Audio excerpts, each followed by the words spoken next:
नमस्ते, स्वागत है आप सभी का हमारे चैनल में। हमने पिछले पार्ट में देखा था कि क्वाड्रेटिक इक्वेशन के सॉल्यूशंस कैसे निकाले जाते हैं, उसकी कुछ मेथड्स देखी थी जिसमें थी फैक्टराइजेशन मेथड, फिर उसके साथ साथ कंप्लीटिंग द स्क्वायर मेथड। आज के हम वीडियो में देखेंगे कि क्वाड्रेटिक इक्वेशन के लिए क्वाड्रेटिक फार्मूला क्या होता है और नेचर ऑफ रूट्स क्या होता है। तो शुरू करने से पहले मैं कहना चाहूँगा, अगर आपने हमारा चैनल सब्सक्राइब नहीं किया तो सब्सक्राइब कीजिए और साथ ही साथ उस बेल आइकन को भी प्रेस कीजिए, जिससे कि आपको हमारा हर नोटिफिकेशन मिलता रहे और आप हमारा कोई भी लेक्चर मिस ना करें। तो चलिए शुरू करते हैं।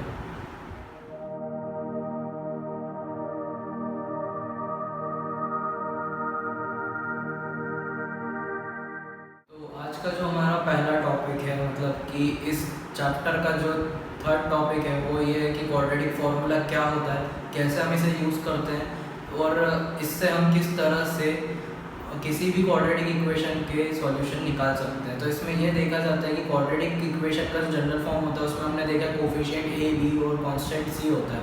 उसमें इन तीनों की हेल्प से हम क्वाड्रेटिक फार्मूला से उन दो रूट्स निकालते हैं। बहुत इजी होता है। मैं आपको पहले फार्मूला बता देता हूँ क्या होता है और किस तरह से निकाला जाता है, फिर हम इसके बारे में कुछ एक क्वेश्चन देखेंगे जिससे कि आपको बहुत ईजीली समझ में आ जाएगा। तो चलिए देखते हैं, मैं बता देता हूँ फार्मूला। क्वाड्रेटिक फार्मूला जैसे कि हमारा स्टैंडर्ड फॉर्म जो होता है, स्टैंडर्ड फॉर्म क्या होता है?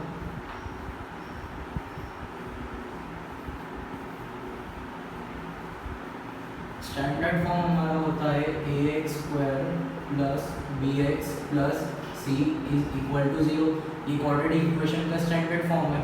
अब बात ये आती है कि इसके कोफिशिएंट कौन कौन से होगा, a b और कांस्टेंट हो जाएगा हमारा c। मतलब ये तो हो गए कोफिशिएंट्स। क्या हो गए ये कोफिशिएंट्स, और कांस्टेंट क्या हो जाएगा,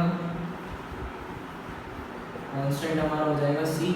अब यहाँ पर ये होता है कि हमें किसकी वैल्यू निकालनी है, x की, तो x इक्वल टू में आ जाएगा। अब यहाँ पर अब फॉर्मूला जो स्टार्ट होता है उसमें पहले b आएगा minus b plus minus under root b² minus 4ac upon में 2a। अब देखिए यहाँ पर प्लस माइनस इसलिए जैसे कि हमने हमारी कंप्लीटिंग द स्क्वायर मेथड में देखा था, उसमें क्या था कि दो रूट्स निकलते थे। अब ठीक है, मैंने बताया था उसमें कि जैसे हमारे पास 16 आया था, तो 16 में हमने क्या करा था, -4 × -4 भी करेंगे तो भी क्या देगा, 16 देगा। 4 × 4 करेंगे तो भी क्या देगा, 16 देगा। तो इसका मतलब वो या तो प्लस में आ सकता है या माइनस में आ सकता है। तो वहाँ भी हमारे दो आंसर्स निकल रहे थे। वैसे ही यहाँ पर भी हमारे दो आंसर्स निकलेंगे, या तो प्लस में आएगा या माइनस में आएगा। तो ये तो क्या हमारे फॉर्मूले की बात स्टैंडर्ड फॉर्म में हो गया। अब हम इसे अप्लाई कैसे करें, इसके एप्लीकेशंस देख लेते हैं कि किसी इस फॉर्मूले को हम कैसे अप्लाई कर सकते हैं। तो चलिए देखते हैं। तो अब एक क्वेश्चन है जिसे हमें क्वाड्रेटिक फार्मूला की हेल्प से सॉल्व करना है। तो इसमें ये है कि जैसे कि हमें वापस से वही वर्ड प्रॉब्लम कह लीजिए इसे, या वापस एक इक्वेशन बनाने वाला एक क्वेश्चन है जिसमें हमें इक्वेशन बनानी रहेगी। साथ ही साथ जो इक्वेशन बना उसके लिए x की वैल्यूज़ निकालनी है, मतलब कि वापस से वही रूट्स निकालना है। तो रूट्स निकालने के लिए हम पहले क्या करेंगे, पहले तो अपन क्वेश्चन समझ लेते हैं। क्वेश्चन में ये बोल रहा है कि दो ऑड कॉन्जिक्यूटिव पॉजिटिव इंटीजर्स है। अब यहाँ पर एक वर्ड आया है कॉन्जिक्यूटिव। कॉन्जिक्यूटिव मतलब होता है कि एक के बाद एक आने वाला है, जैसे कि 1 के बाद 2 आता है, 2 के बाद 3 आता है, मतलब कि एक के बाद एक आने वाले नंबर। लेकिन यहाँ पर वो क्या बोल रहा है कि ऑड इंटीजर होना चाहिए, और पॉजिटिव इंटीजर। ऑड है मतलब क्या, जैसे कि अगर मान लो 1 दिया होता तो 1 + 1 तो हमारे पास वापस 2 आ जाता, लेकिन ये इवन हो गया। पर अब अगर मेरे पास 1 ऑड नंबर है, अगला भी ऑड नंबर ही चाहिए, तो ऑड नंबर के लिए क्या चाहिए हमें, या तो 1 के बाद 3 है, तो 3 आने के लिए क्या करना पड़ेगा, 2 का प्लस करना पड़ेगा। तो 2 = कितना, 1 + 2 कितना हो जाएगा, 3 हो जाएगा। तो यहाँ पर ये इस तरह से हमारे पास अगर हम माने कि ऑड नंबर चाहिए तो हमें हर चीज़ में कितना प्लस करना पड़ेगा, 2 प्लस करना पड़ेगा। और पहला तो जो है हमारे पास वो नंबर है ही ऑलरेडी। तो जैसे हमें अब नंबर्स निकालना है, जिसका क्या बोल रहा है कि अगर उनके स्क्वायर का सम किया जाए, मतलब क्या, स्क्वायर का सम किया जाए तो कितना देता है वो, 290। तो अब देखते हैं, हम सॉल्यूशन करते हैं। Solution, let 1 integer b x and second odd integer b। अब यहाँ पे सेकेंड ऑड इंटीजर क्या होगा, अगर x 1 हो गया, x मान लीजिए 1 है, तो 1 में अगर हम कितना प्लस करेंगे, 2 प्लस करेंगे तो अगला ऑड इंटीजर आएगा, तो मतलब हमारा नया ऑड इंटीजर क्या हो जाएगा, तो x प्लस 2 ये हो गया। फिर अकॉर्डिंग टू कंडीशन देख लेते हैं, अकॉर्डिंग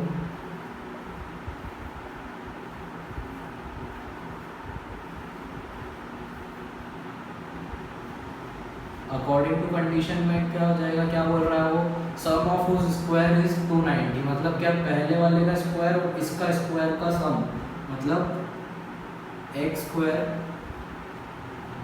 प्लस दूसरा क्या है हमारे पास x प्लस 2, तो x प्लस 2 का होल स्क्वायर कितना देगा 290। ठीक है, अब इसे सॉल्व कर लेते हैं, तो ये कितना हो जाएगा x स्क्वायर प्लस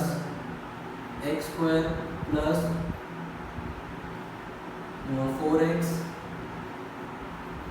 प्लस 4। यहाँ पे मैंने क्या करा है, जो हमारी a प्लस बी की आइडेंटिटी होती है, a प्लस बी का होल स्क्वायर, वो कितना होता है a square plus 2ab plus b square. ये वाली आइडेंटिटी मैंने इसमें पुट करी है, तो यहाँ से क्या हो गया, x स्क्वायर हो गया, फिर 4x हो गया, मतलब 2ab का 4x और फिर 4। तो यहाँ पर ये आइडेंटिटी ओपन हो गया। अब ये क्या बचा है, हम इसे भी सॉल्व कर लेते हैं। एक्स स्क्वायर और x square, 2x square plus हो गया, कितना बनाएंगे 2x स्क्वायर, फिर यहाँ पे से 4x plus 4 plus 4x plus 4 is equal to 290। अब देखिए यहाँ से मैं 2 कॉमन निकाल सकता हूँ पूरी इक्वेशन में से, तो मैं 2 कॉमन निकाल लेता हूँ। तो यहाँ पर क्या आ जाएगा, 2 कॉमन लेने के बाद x square plus 2x plus 2 is equal to 290। मैं इसे यहाँ पर अब इधर डिवाइड में भेजता हूँ, तो डिवाइड होने के बाद ये कितना बचेगा, x square plus 2x plus 2 is equal to कितना हो जाएगा, ये 290 का हाफ करेंगे तो 145 डिवाइड, ये 145 चलिए मैं लिखता हूँ 290 डिवाइडेड बाय 2, तो ये कितना हो जाएगा, x square plus 2x plus 2 is equal to 145। ये हो गया। अब इस 145 को मैं इस तरफ भेज देता हूँ, तो ये कितना हो जाएगा, x square plus 2x minus 145 में से 2 कैंसिल होंगे, मतलब माइनस होंगे, तो कितना बचेगा 143 इज इक्वल टू 0। तो ये हो गया। अब हम यहाँ पर क्या करेंगे, अप्लाइंग क्वाड्रेटिक फॉर्मूला।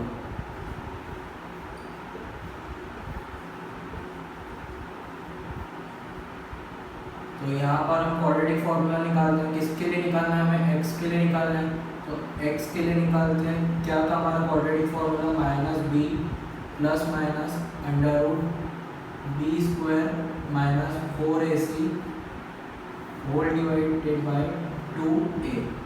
तो ये हो गया कंप्लीट पूरा डिवाइड। ये हमारा जो था क्वाड्रेटिक फार्मूला में हम देखिए b यहाँ होना चाहिए, तो b कितना है 2, c कितना है -143 और a कितना है 1।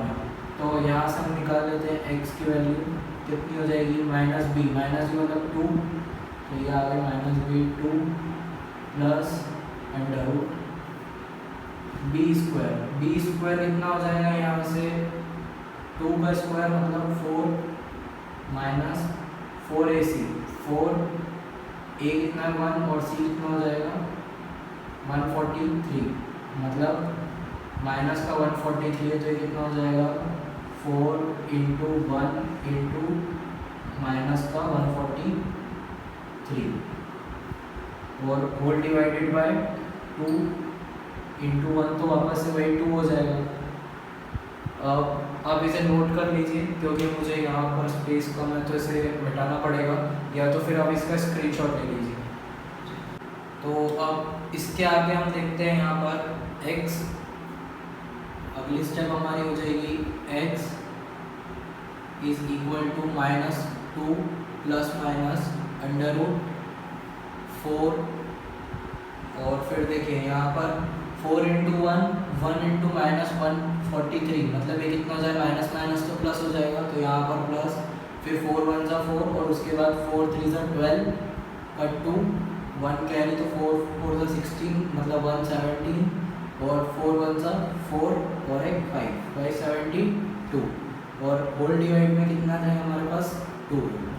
अब उसके बाद अगली स्टेप हमारे पास क्या है, x is equal to -2 plus minus √, ये कितना हो जाएगा 576, ये हो गया, और डिवाइडेड बाय 2। अब यहाँ पर देखते हैं x is equal to -2 plus minus √, है तो √576 मैं डायरेक्ट लिख रहा हूँ, मुझे याद है, इसलिए आप सॉल्व करके देख लीजिएगा, अगर बड़ा लगे तो प्राइम फैक्टराइजेशन मेथड से भी हो जाएगा। ये 24 का स्क्वायर होता है एंड होल डिवाइडेड बाय 2। अब यहाँ पर हम एक बार प्लस में लेंगे, एक बार माइनस में लेंगे, जैसे कि हमने हमारी कंप्लीटिंग द स्क्वायर वाली मेथड में देखा था, तो वैसे ही। तो ये कितना हो जाएगा, x, एक बार x को हम लेंगे -2 प्लस 24 डिवाइडेड बाय 2, और एक बार x को लेंगे -2 माइनस 24 डिवाइडेड बाय 2। तो इसके अकॉर्डिंग x की हमारी दो वैल्यूज़ क्या क्या आ जाएगी, यहाँ से अगर सॉल्व करें तो पहला तो क्या हो जाएगा, x इज इक्वल टू, यहाँ पे प्लस माइनस माइनस हो जाएगा तो 22 डिवाइडेड बाय 2, और यहाँ पर माइनस माइनस प्लस हो जाएगा, तो ये कितना हो जाएगा -26 डिवाइडेड बाय 2। अब यहाँ पर अगर हम देखें तो ये कितना हो गया, x की वैल्यू 11, और ये वाली कितनी हो जाएगी -13, तो ये आ गई हमारी 2 11। तो यहाँ पर अगर हम देखें तो ये वाला हमें ऑड पॉजिटिव इंटीजर बोल रहा था, तो अब जैसे कि हमें यहाँ पे ऑड पॉजिटिव इंटीजर चाहिए थे, तो यहाँ पर एक 11 आ रहा है और एक माइनस का 13 है। -13 इसलिए आ रहा है क्योंकि यहाँ पर हमारे पास प्लस माइनस का साइन है, लेकिन जैसे कि हमने इक्वेशन बनाई थी, मैं यहाँ पर लिख कर बता रहा हूँ, इक्वेशन हमारी क्या थी, x² प्लस x प्लस 2 का होल स्क्वायर थी। मतलब क्या हो गया कि अगर 11 का स्क्वायर करेंगे प्लस -13 का स्क्वायर करेंगे, तो स्क्वायर से जो रहेगा ये माइनस कैंसिल हो जाएगा, और जब इन दोनों के स्क्वायर का प्लस होगा तो ये वापस से क्या देगा, 290 देगा। आप इसे चेक कर सकते हैं, कोई मैं यहाँ पर चेक करके नहीं बता रहा हूँ। मतलब हमारे जो दो नंबर्स थे, वो दो नंबर्स कौन कौन से हो गए, मेनली 11 एंड 13, ये हमारे दो नंबर्स होंगे। यहाँ पे माइनस नेग्लेक्ट हो जाएगा। तो यहाँ पर हमारा क्वेश्चन सॉल्व हो गया, जिसे हमने क्वाड्रेटिक फार्मूला की हेल्प से किया था। इस तरह के क्वेश्चंस आपकी बुक में और भी मिल जाएंगे, आप वहाँ पे सॉल्व करके देखना, और कोई भी डाउट आए तो मुझे कमेंट सेक्शन में ज़रूर बताना। साथ ही साथ मैं इंस्टाग्राम की लिंक दे दूँगा डिस्क्रिप्शन में, आप मुझे वहाँ पर भी फॉलो करें, और साथ ही साथ वहाँ पर भी आप आपकी कोई भी क्वेरीज हो या डाउट्स हो तो वहाँ पर मुझे डायरेक्ट मैसेज करके पूछ सकते हैं। तो आगे हम देखते हैं नेचर ऑफ फ्रूट्स क्या होता है। बहुत छोटा सा टॉपिक है, बहुत ईजी सा टॉपिक है, तो देखते हैं, कहीं पे भी नहीं जाइएगा, बने रहिएगा, देखते रहिएगा। आगे हम देखते हैं नेचर ऑफ फ्रूट्स क्या होता है।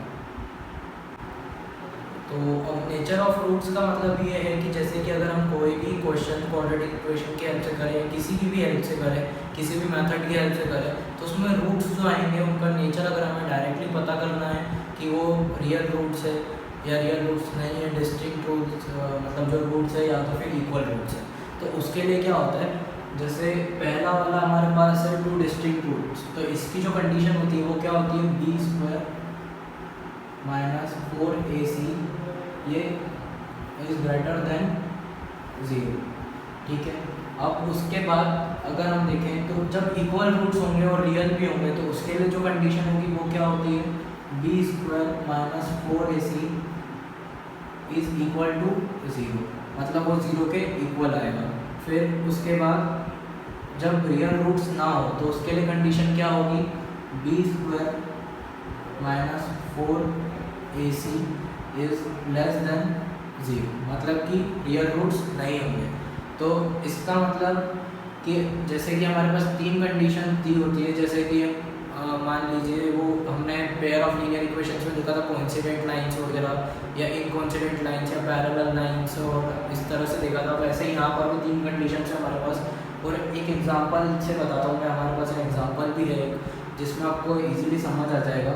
जैसे कि हमें सिर्फ इसको सॉल्व करना है और चेक करना है वो 0 से बड़ा आ रहा है, छोटा आ रहा है या इक्वल आ रहा है, तो उसके अकॉर्डिंग हम चेक करेंगे। तो यहाँ पर क्या आएगा हमारे पास, जैसे कि a कितना है हमारे पास 2 है, b कितना है -3 है और c कितना है 5 है। तो यहाँ पर हम चेक करते हैं, तो देख लेते हैं, हम यहाँ पर लगाते हैं b² - 4ac इसकी देख लेते हैं इसका क्या आएगा। तो b² मतलब -3 का स्क्वायर, -3 का स्क्वायर माइनस 4ac मतलब 4 इंटू a कितना है 2 इंटू 5।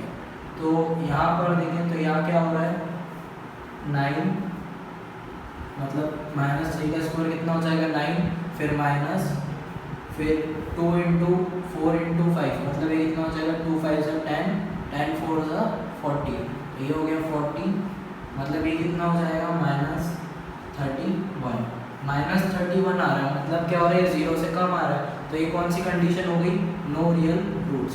मतलब इसी तरह से ये देखना है हमें कि 0 से छोटा आ रहा है या 0 से बड़ा आ रहा है या 0 के बराबर आ रहा है। मतलब हमारा b² - 4ac is less than equal to 0 आ रहा है। मतलब ये कितना हो गया, हम क्या लिख देंगे यहाँ पर there is no real roots. इसी तरह से और भी कई क्वेश्चंस हैं, बहुत सारे हैं, बस इससे ज़्यादा बड़ा कोई क्वेश्चन नहीं आएगा इससे रिलेटेड, आपकी एग्जाम्स में भी नहीं आएगा, बहुत ईजी सा टॉपिक है। तो इसी की तरह आपकी बुक में बहुत सारे क्वेश्चंस होंगे, उन्हें ट्राई करना, बहुत सारे सॉल्व करने के लिए हैं आपके पास। और अगर आपको नहीं आता है, कोई भी डाउट आता है, बीच में आप कहीं अटक जाते हैं, तो आप मुझसे कमेंट सेक्शन में पूछ सकते हैं या फिर मेरे इंस्टाग्राम पे डायरेक्ट मैसेज कर सकते हैं, जिसकी मैं आपको लिंक दे दूँगा डिस्क्रिप्शन में, वहाँ पर भी आप मुझे फॉलो कीजिए। और आखिरी में मैं बस यही बोलना चाहूँगा कि अगर आपने हमारा चैनल सब्सक्राइब नहीं किया है तो सब्सक्राइब कीजिए और साथ ही साथ उस बेल आइकन को भी प्रेस कीजिए, जिससे कि आपको हमारा हर नोटिफिकेशन मिले और आप हमारा कोई भी लेक्चर मिस ना करें। तो आज के लिए बस इतना ही। Thank you and bye bye.